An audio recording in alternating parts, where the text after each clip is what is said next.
Ora bem, então a última sessão do dia, sim, chegámos à última sessão do dia, convida-nos a pensar sobre o nosso cérebro e sobre a forma como nós aprendemos, dando continuidade assim a esta conversa que se iniciou no podcast da Fátima Valente.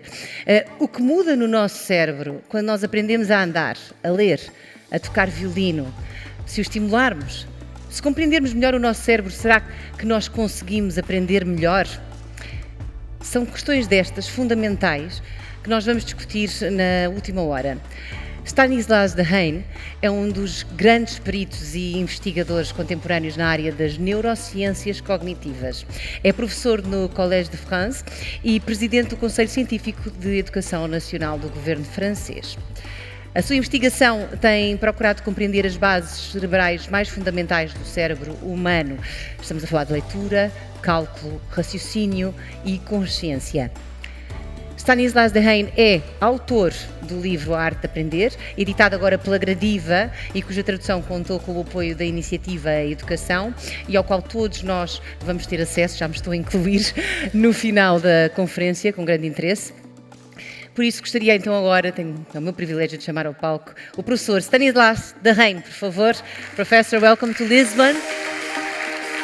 Come up on stage, the floor is yours. Thank you. Boa tarde. O meu português acaba aqui. And I will explain to you why in a second. I'm very happy to be here. Thank you to Nuno and to all of the partners of the foundation for inviting me.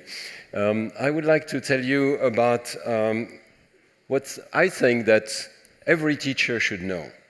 And I'll just scratch the surface of things. I think there's a lot we know about the human brain that we can transfer directly to the classroom, and I will try to explain to you what are the main principles that I think we should all share. This is the place where I work, in the south of Paris, Neurospin. Each of these arches has brain imaging equipment. We look inside the brain, and we have turned this equipment into a facility for scanning children as well as adults. And through this, we have tried to understand what happens when we learn. And I would like to bring to you a very vivid picture of what happens in the brain of those children when you teach them how to read or when you teach them mathematics. I will talk about brain plasticity and how the brain changes with learning. I would like to insist on the fact that it's not just learning. There is a lot of given by evolution. There's a lot of nurture in the brain, and they combine, for instance, in the acquisition of reading. And then I would like to speak about the principles of learning, how we can all learn to learn better, and we can learn to teach better with these ideas. So what I call the 4 pillars of learning. And I will end by discussing a recent study where we looked at the mass gender gap, and I would like to explain why I think we can use these principles to fight gender gaps or social gaps and have learning for all. I think the human brain is gifted in all children. So here is a painting, 2 paintings actually by a young guy called Nico. These are his creations, the butterflies on the right. This is a painting that he copied from a French museum. I think you are familiar with this beautiful painting. It looks like the original Monet. Why am I showing you these paintings? Because this is Nico's brain. Okay, Nico had to be operated, and essentially all of his right hemisphere was removed when he was around the age of 3, okay, because of a very severe disease. And nevertheless, he was able to learn. He learned to read. He learned to speak. He got a degree. You can see that he's an artist, and so you can forget all that you think you know about the left hemisphere and the right hemisphere, because the right hemisphere is gone in this person, right?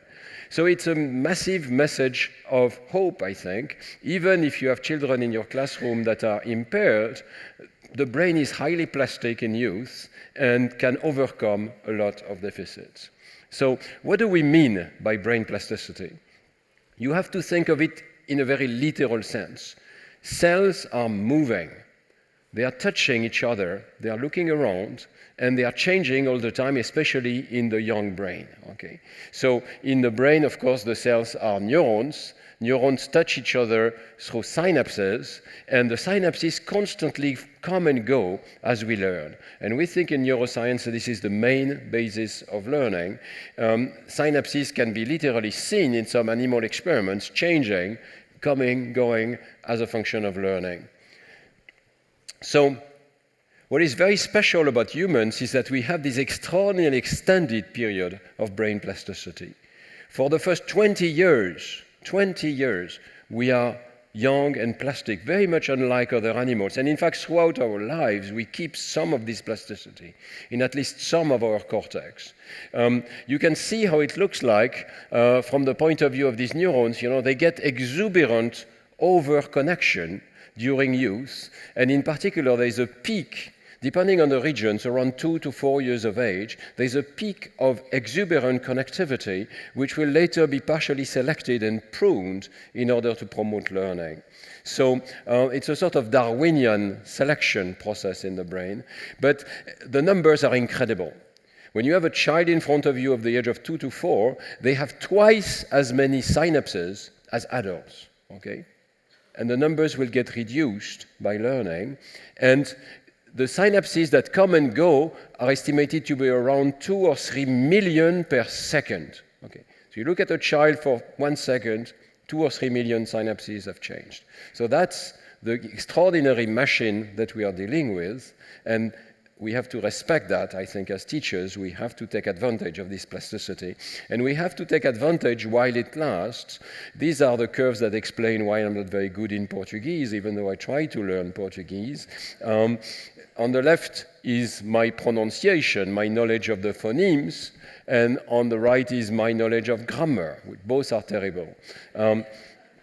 Why? Because you can see that the curve collapses as a function of how late you learn. Okay.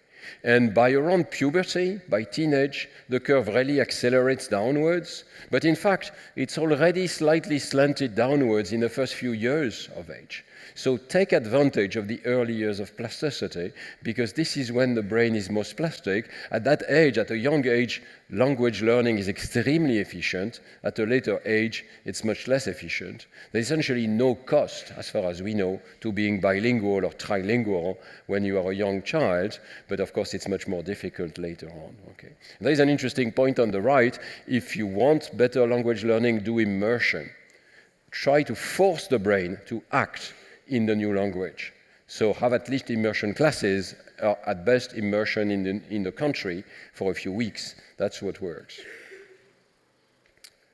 So my first point is that we have a responsibility to this extraordinary brain, this extraordinary machine. The child's brain is an unmatched machine, even with today's AI, and it expects social interactions.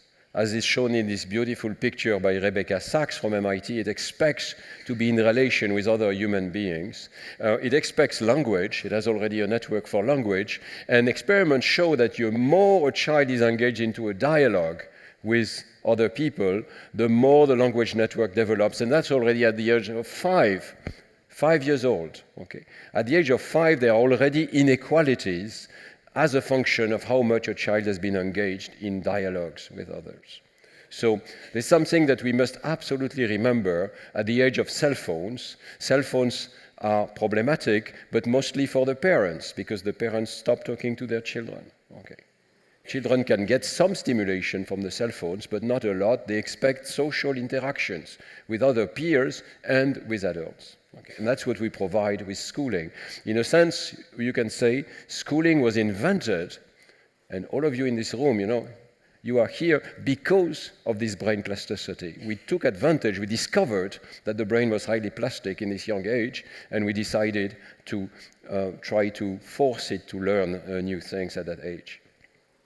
Okay, so key point, the brain is not a blank slate. In current AI, we forget that, we start from 0, but no, the brain is highly organized from birth. These are all infant brains, okay? In fact, the yellow brains are from preterm infants. Okay, so by the time the child is born, it's fully folded almost. It will still change a little bit. It will grow, of course, but all of the neurons are in place. All of the connections are in place by and large, and there are already specialized circuits for spoken language or for things like faces versus places. The brain has a strong spatial system. So the brain is already organized, and in the classroom you take advantage of this pre-organization. I want to show you some examples of that. We speak in the field of core knowledge. Children have a lot of intuitions that they carry with them and that we must use in the classroom, especially in mathematics. So let me show you a strong example. Maybe some of you have seen this video already. It's still very striking. So you're a child and you're seeing this. You're a baby, okay? And you're seeing 5 objects hiding behind the screen. You're seeing another 5. They go behind the screen. And then you're seeing this, okay? And you should all be like this, okay? You should be gazing, and that's what we measure actually in the lab. We measure the gaze of the infants, and we can deduce that they were surprised, okay? There is a surprise reaction. Why? Because you've been seeing something which is not possible in arithmetic. 5 plus 5 equals 5, and not 10. And it's an incredible research area, but there is a number sense in very young infants. And by the time they come to school, they have very strong intuitions of how objects behave, how sets of objects behave. Here's another example. So here you see 3 objects that are blue and 1 which is yellow. They move around in all sorts of ways. This is the experiment of Luca Bonatti, published in Science a few years ago with Teglash and colleagues. Okay, 1 object comes out and it's yellow. And you should be surprised because there was 3 times more chances that it would be blue. Babies, at the end of the first year of life, already know this. Okay? They expect numbers to combine to give you probabilities. They have a probabilistic brain.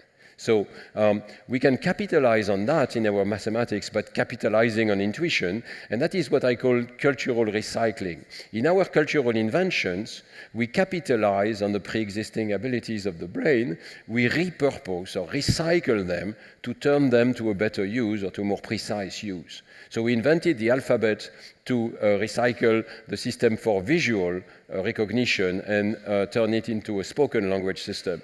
We recycle the number system to turn it into a precise mathematics system. Through symbols, we discretize the idea. Symbols are key.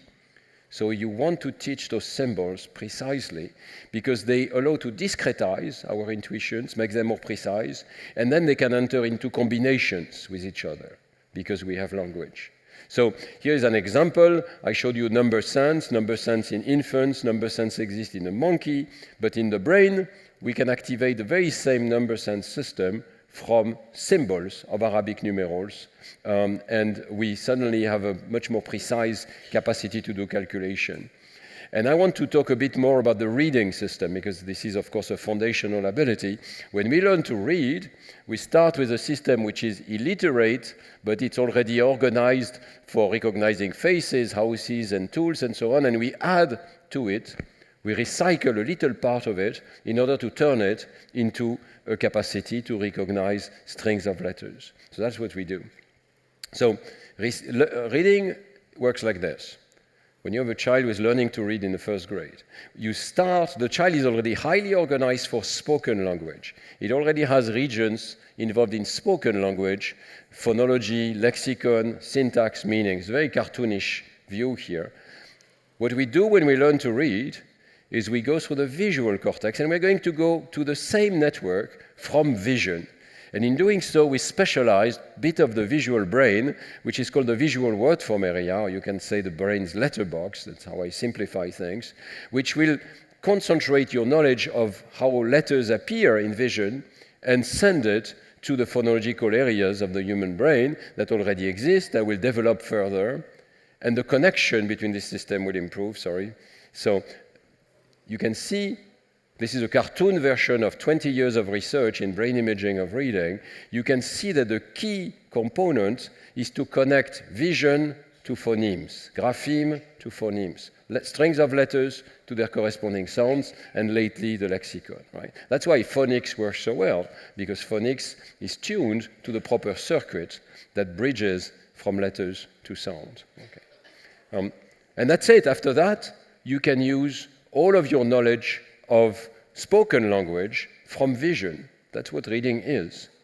You will continue to learn, but you will learn with a system which is common to reading and to spoken language. So we've done a lot of experiments on this. Here's a really nice experiment. It was really a nice experience for all of us. We managed to recruit in the lab people who are illiterate, okay, both in my lab and in Brasilia, in Brazil. And so you see we have a range of people. Some are complete illiterates. They didn't have the chance to go to school, so they can read 0 words per minute.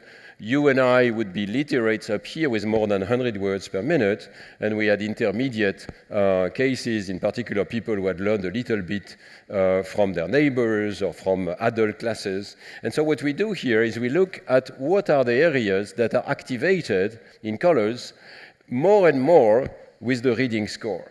And it's amazing that you can predict the reading score of someone by looking at how their brain responds to strings of letters, right?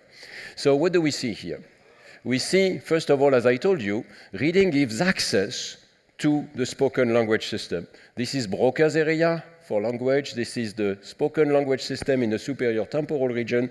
They are all being activated if you can read. If you can read, you get access to all of this knowledge that you already have in the spoken modality. Reading also changes the ventral part of the brain. So here is the base of the brain. These are visual areas that change because they tune to the shapes of letters and the words that you see very quickly.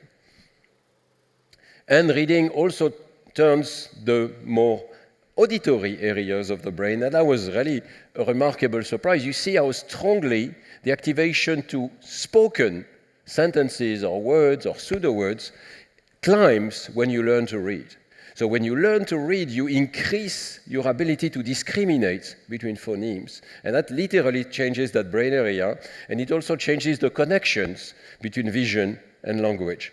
Even in the anatomy of the brain, we can tell to some degree whether some person has learned to read or not, okay, because these connections are reinforced. So this is really the key changes that you do to someone when you teach reading. You strongly improve their vision of letters, their capacity to recognize the phonemes, the connections between them, and access to the language system. And we can see that in individual children or in groups of children. Here is a group of 9 years old. Oh, what's going on? Okay. 9 years old on the right, they are like you and I. They have this region in green, which responds very strongly to written words, next to areas that care about faces and about houses. There is a very systematic organization that all of you in this room have. Any of you come to my lab, 3 minutes, scan you, we find this visual word form area. Okay. But this is a 9-year-old who can read. This is a 6-year-old or a group of 6-year-olds that cannot read. You see that they are much less organized in terms of a visual property. And it's not a matter of age, because if you are the same age, but you already have some knowledge of reading, you can already see this visual word form area appearing. So we are really taking a bit of cortex and recycling it. And we were able to see this even better because we had this extraordinary opportunity in France to get permission to scan the same children multiple times. It's not dangerous. We can talk about it maybe later. So we scan them twice before they enter school, 4 times all along the first school year, and 1 more time 1 year later for 8 of them. Okay. And you can see here 10 children who are learning relatively well in the French system. You can see that they acquire grapheme-phoneme relationships, all of them. 0 is the time they enter school, and these are in days. So after 100 days, there's already quite a bit of knowledge, and 200 days, almost everyone should know grapheme-phoneme relationships. And then you can see fluency climbing more or less quickly. The better you know your grapheme-phoneme relationships, the steeper this slope, right? So you really want to enforce faster learning of grapheme-phoneme relationships. Okay, and that's the brain. So here's one particular child. All 10 look like that. Very little activity to written words before school starts, the first 2 scan. The kid enters schools, and suddenly you see this very strong activation appearing. It's already at the right place. It's increasing. It's increasing. And it means that the child is acquiring reading. It's acquiring the recognition of words and the connection to the temporal lobe here. Okay. So we can really track in individual children the process that I'm describing you in this cartoon, the acquisition of grapheme-phoneme mappings. Okay. And this is what we can do now. At NeuroSpin, actually, we have a 7 Tesla magnet, which is a bigger field, and that's an image from a 7 Tesla magnet. And we even have actually an 11.7 Tesla super magnet, the biggest in the world, that begins to give us images. They can be much more precise. This is a single person, and you can see minuscule little patches of cortex that are specialized for reading. So you have this in your mind right now, in your brain. And what do? They look at the statistics of words. So here's a French word or an English word. Here is a pseudo-French word, a pseudo-English word. This was a bilingual person. And you can see that these make the patches 3 and 4 fire a lot. Okay? But if you go now to these much less likely approximations to English or French, you see that this stimulus, they cannot be a French word or an English word. Maybe they could be a Polish word. I don't know. I don't speak Polish. But they violate the statistics of French language. Well, they don't activate these patches of cortex very strongly. They make no difference in the entry point because they all have little, bits of lines that activate the visual cortex.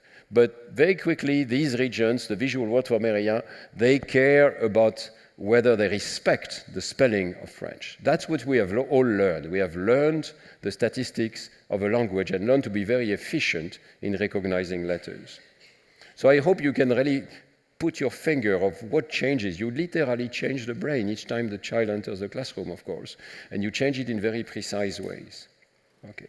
So from that, I try to deduce for many years now with several colleagues what should be the optimal conditions for teaching. And there's a lot more experiments, of course, and a lot of behavioral experiments as well. So the first thing is that we need explicit teaching, and we need grapheme to phoneme conversion. We need to teach how the alphabet works, right? We need to have a systematic progression, because some grapheme-phoneme correspondences are fundamental and frequent, and others are more rare and more complicated, right? So you start with what is simple. We need guidance of visual attention, because the alphabetic principle, it's remarkable. The space of the written word, from left to right, becomes the time of the spoken word. Okay? Space to time, that's the great invention of the alphabet. But that's super abstract for children, and they don't always realize that. So if they don't get explicit teaching, they are not going to be little Champollion. They are not going to figure it out for themselves. Okay. So left to right, finger tracking, all of that helps. It also helps to associate reading and writing. Experiments have shown that if you teach writing at the same time as reading, you get better results. And finally, I'll speak a bit later about the need to automatize word recognition. It's not sufficient to just teach it. You need to return to it and read and read and read until it's become fully automatized. I am ashamed to say that in France right now, we still are in a state where some of these principles are not being applied. And just a few years ago, our scientific council had to protest because we are saying things like this. After 1 or 2 weeks of entering school, grade 1, please read this whole text, okay? Try to guess whatever is there, okay? Well, no, please, that's completely against the science of reading. Even worse, okay? One manual was showing this, shapes instead of letters, so that you would encourage even more guessing, okay? Reading is not guessing. Reading is finding the information from every one of the letters on the word, okay? So no guessing, please. No sight words, they don't help. No phonetic alphabet, that's a distraction, that's something more to learn. There's no point in using this. And there are many, many more errors that we denounced in the reports that we are writing for the Scientific Council. Instead, in the lab, we created this non-profit called Excello, and we developed this Kalulu method, which you might be interested in, which try to concentrate all of the knowledge of how you should acquire reading. what I really love about this is we have a great teacher manual, which is completely free, which concentrates for teachers all of the essentials of the science of reading. So it'd be great to translate it. And but we also have then little booklets for every child that go through all the successive steps, and multiplayer collaborative games, so they get peer tutoring, they help each other, and we also have software, tablet software, to consolidate that knowledge. But I thought the software would be essential, but it's not so essential. And if you don't have tablets, you can still learn beautifully with that. So that's Kalulu, and you can find it here. There are many languages. It's in Brazilian Portuguese. We do a lot of work with Latin America, Brazil, Colombia, Dominican Republic, Argentina, and so on. But it would be very easy. It's designed actually to very easily create materials for a new language. So it'd be great to collaborate on that. Okay, small word about the 4 pillars of efficient learning. I've called these 4 properties that I think are really essential beyond reading to facilitate reading. And I'm sorry I put the wrong picture here, but there is a Portuguese book called Assim que aprendemos, I think, but this is in Spanish. First, attention. I hope you're all attentive in spite of the fact that it is late in the day. This is crucial because what you don't attend to, you don't learn. You don't even see. Okay, so look at this picture and can you see the dragon? You see the dragon? Okay, can you see the man? But maybe not immediately, right? First of all, because he's a good artist as he's painting himself, but also because you need to attend. And depending on what you attend, you may or may not see. And there are many famous experiments. Maybe you know the gorilla experiment. If you don't know the gorilla experiment, you're in for a treat. Look for the gorilla experiment. Okay. So attention modulates activity in a dramatic manner, and I think the greatest talent of the teacher is to channel the child's attention to the proper place. Okay, which means that you have thought about what they should attend to and what they should not attend to, right? So here is a nice experiment where you try to teach people about a new spelling system, and half of them you tell them this is like Chinese, so this is the word fog, and there are 16 words to learn, and they learn, okay? But this is whole word training. And other people you say, oh, no, you point their attention to the fact that in fact they are letters. This is the first letter, the second letter, and the third letter. Okay, it's a bit unusual from bottom to top, so you need to attend to that. They all learn the same 16 words, and they learn with about the same success, maybe even better with whole language. So it looks like whole language working, except that this is the wrong hemisphere. Reading should be going to the left visual word form area, and that's what you get with phonics. When you do whole language training, you get to the right hemisphere, where you get, memory for the whole shape. And if you try to generalize to novel words, that collapses completely, because you don't know how to read novel words. If you do phonics, you are in the right circuit, and it decomposes the letters, and you know how to generalize to new letters. So this is the power of attention. For the exact same stimulus, are you orienting the child's attention to the proper place? Are they being distracted because the manual has plenty of figures or pictures? Are the children distracted by noise and so on and so forth? We want to focus attention. Okay.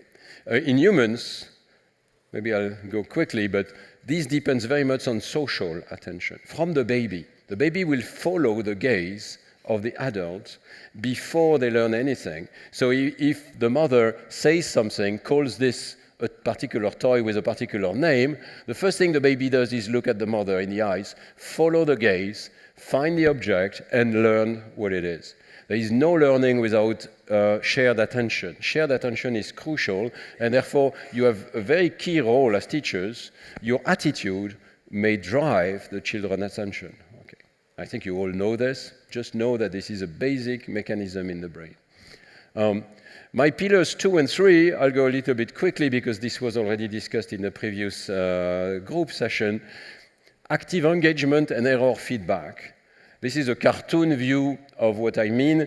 There were these experiments where, these are old experiments, I don't know if you could still do them now, probably not. There is one cat which is moving completely freely, and there's another cat who is in a box. So he has exactly the same motion, but he's not doing the movement. He's not actively engaged, okay?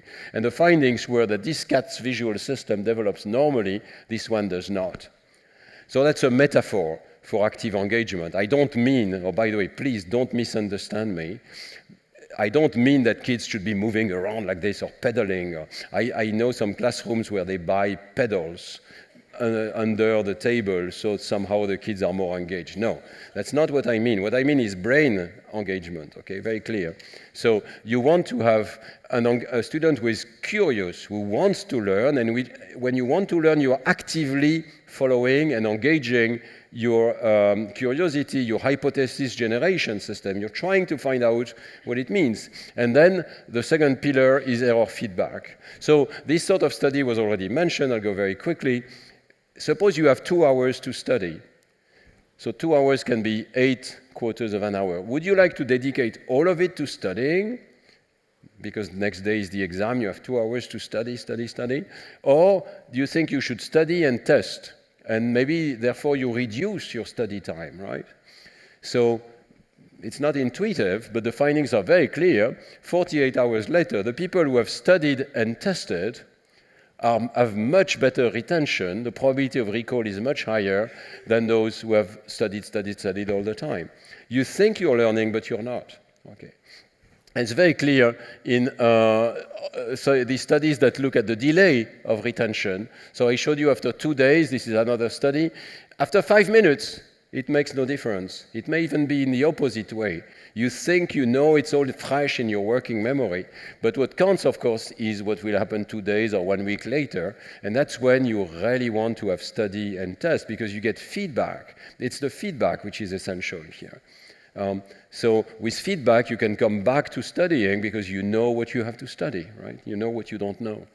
So here is another example. Suppose you have to learn Eskimo words. Kamutik means a sled, okay? Now you know something new, maybe try to remember, okay? Would you rather study with this sort of cards where you have the word and its translation, or would you rather have the Eskimo word first and then the word later? Now, any AI system prefers the left because they want to have the maximal correlation between the two pieces of information. But the human brain works better with the right, because on the right you have to question yourself, you have to generate actively an answer, you have to be actively engaged, and then you get your feedback. Okay. So the experiments are super clear. There's a whole literature on that, particularly by Rodiger and collaborators. And I like this conclusion. Making learning conditions more difficult, requiring students to engage more cognitive effort, often leads to enhanced retention. Okay. So you don't want to remove all effort, you want engagement and feedback. And it's very important to know that at the time of that studies, none of the students or teachers predicted this effect. They all thought that studying was the right thing. Okay. So I think now it's becoming different. We begin to know these things, but it's not intuitive. We need to do experiments to know how we learn. Okay. I'm a bit late, but I'll still take, is that okay if I take 5 minutes more, something like that? Yeah. So I want to speak about one last thing, very important, consolidation. If you don't consolidate, you are in this early state where learning is effortful and it's taking all of your resources, and it's using your prefrontal cortex, here, these giant areas expanded in the human brain that allow you to consciously think about things. Picture when you learn to drive, okay? Do you remember when you learn to drive? How terrifying it is because you are completely concentrated and still you cannot think of anything else. If you get distracted, you have a feeling you're going to crash. This is the state you're in when you begin to learn, okay? And you need to automatize. Automatization will transfer the knowledge from the prefrontal cortex to the back of the brain. So that's what happens when you learn to calculate. These are images from a study where after learning to calculate, children transfer the knowledge to these more posterior areas that are specialized and automatic. And it is essential because it needs to free this prefrontal cortex to allow you to think of higher things. So this is what happened in our reading study, actually. I showed you only the middle. Well, I showed you at the beginning there is no activation. In first grade, there is a lot of activation in the reading circuit, but did you notice there was also this additional activation, prefrontal cortex, parietal cortex, and it corresponds to effortful reading. It's the stage where the children are very slow, and they take more and more time as a function of the number of letters in a word, right? So they are slow, effortful, serial, letter-by-letter readers. You wait one more year, and that's what we found. The learning is now concentrated precisely in the areas that are automatic. And reading, if you measure reaction time, at that age, reading becomes flat as a function of the number of letters. All of you in this room, you can read words between 2 and 8 letters at the same speed, because you have automatized and you process all of the letters in parallel. You don't do whole language, you do letter processing, but it's parallel automatic processing, okay? And you no longer need to activate your prefrontal cortex, which means it is available for a math problem, for instance. So if you have not learned to read well enough, mathematics is made 20 times more difficult because you get distracted by the difficulty of reading the problem, okay? So I don't know if we have time for this. Do you want to read this for me? Okay, you can try in your head. I made it difficult for you by tweaking the English. It's in English. Okay. And I hope you have enough English for that. And when you get to the end, and suddenly, whew, okay, it's so much easier, right? Because it's normal English. Well, I placed you in this state of a child who is not a good reader, right? You are like this now. And do you notice how difficult it is to understand the message? Because you are distracted by the decoding, you cannot really focus on the meaning of the message. Not just because it's Marcel Proust, it's a long sentence, okay. Okay, sleep was mentioned in the previous session, so I won't insist too much on that. Sleep is an essential part of that consolidation. Not just consolidation, but going to the next step, actually, and having new ideas, creativity, generalization, insight, come in large part from sleeping on a problem. And you have to know that these effects are, again, much more powerful in young children. They can be 3 times larger for the same amount of sleep, for one night of sleep, 3 times larger in children than in adults. So there are very simple consequences. If you improve sleep, sometimes you can get rid of problems that do not obviously come from sleep. And it's not true of all attention deficits, but it is true of some attention deficits. There are some kids in classroom that are not able to attend because they lack sleep. And this problem has been compounded in the last recent years. So you have to pay real attention to that. It's really a strong question for all parents and teachers. Second, it explains why learning must be distributed over time. Each time you rehearse, you boost your memory and you send it into the future. And if you rehearse at longer and longer intervals, interspersed with sleep, you send the memory farther into the future. You have really strong consolidation. So that's why we want learning to be distributed a little every day. The idea of a spiral method in the Singapore method and so on, they all come from this sort of ideas. Okay. So I end up by mentioning the Scientific Council of the National Education System. In France, we have put together this group of 30 scientists. Nuno Crato is one of them, who advise on all aspects of education. We review the evidence, we produce texts that you may want to use. Actually, this one exists in Portuguese. Here I put the Spanish covers, but I should have put the Portuguese, and we hope to translate many more of them. We particularly review what happens to the manuals.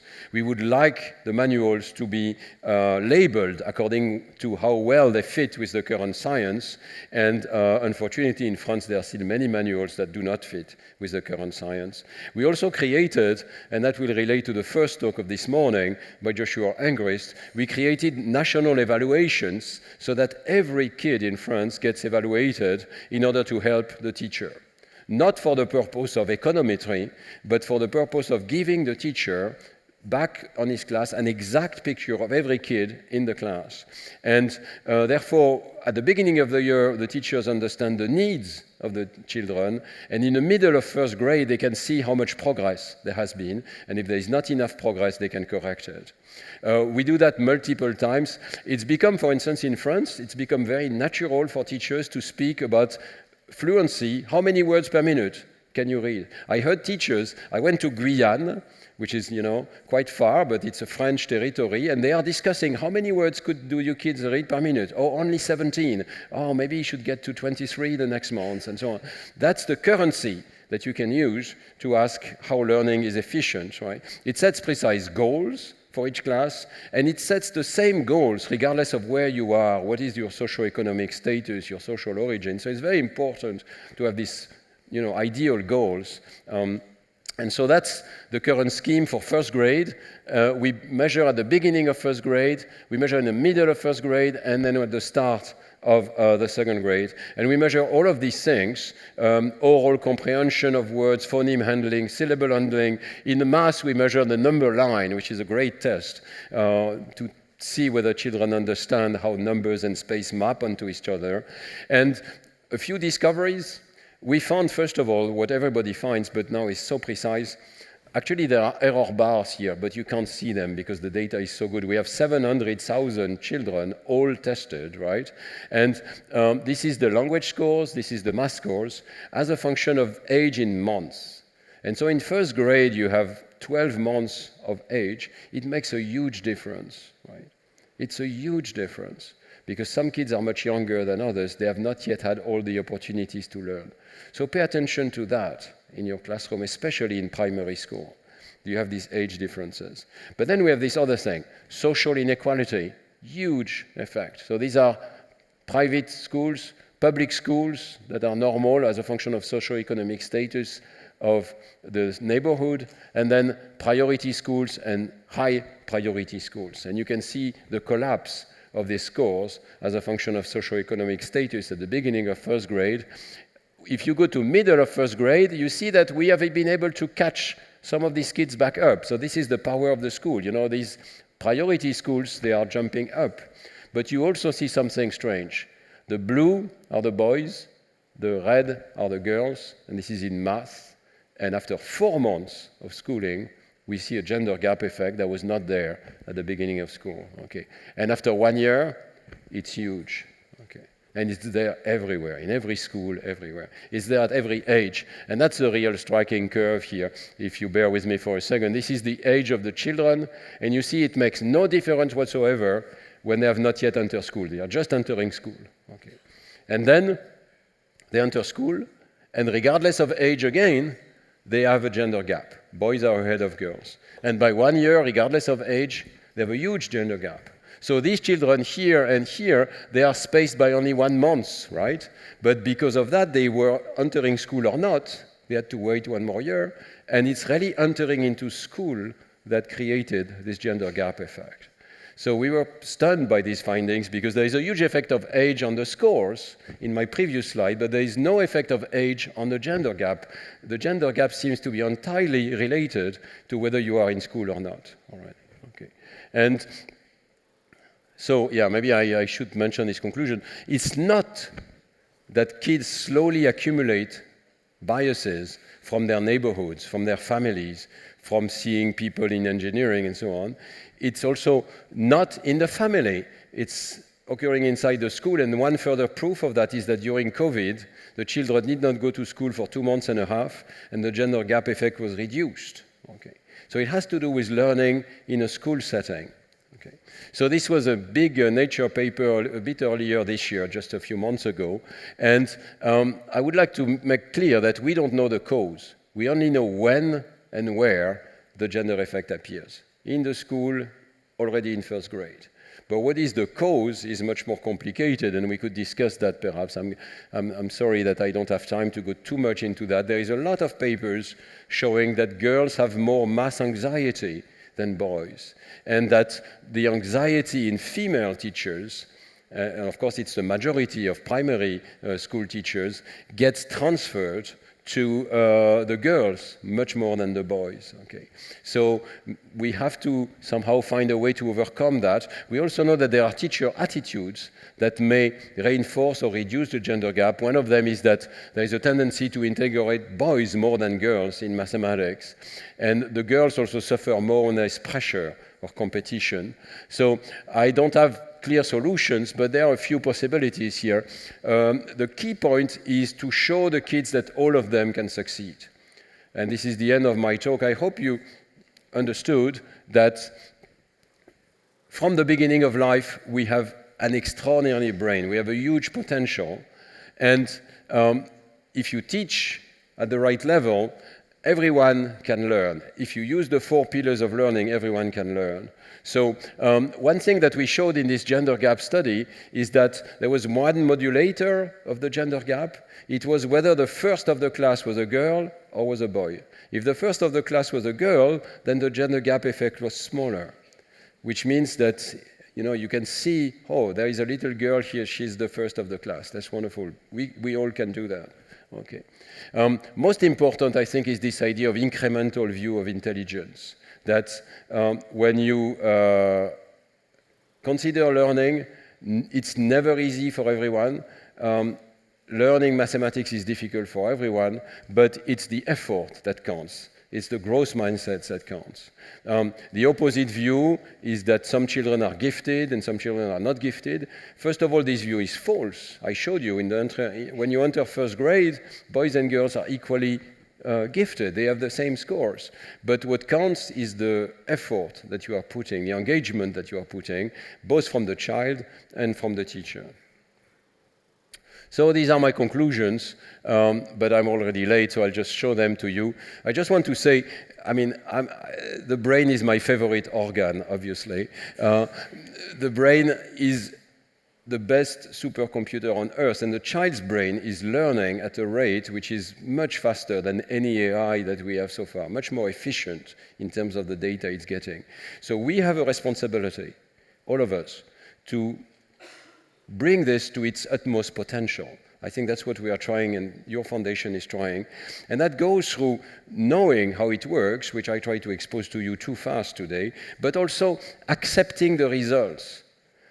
Everything that I told you about reading was known 30 years ago. Okay, we see a bit better how it's going on in the brain, but the fundamentals of how we should teach reading was known 30 years ago. Why can't we accept it? I will say very clearly that the whole language method, and even the balanced methods, they are not as efficient as could be.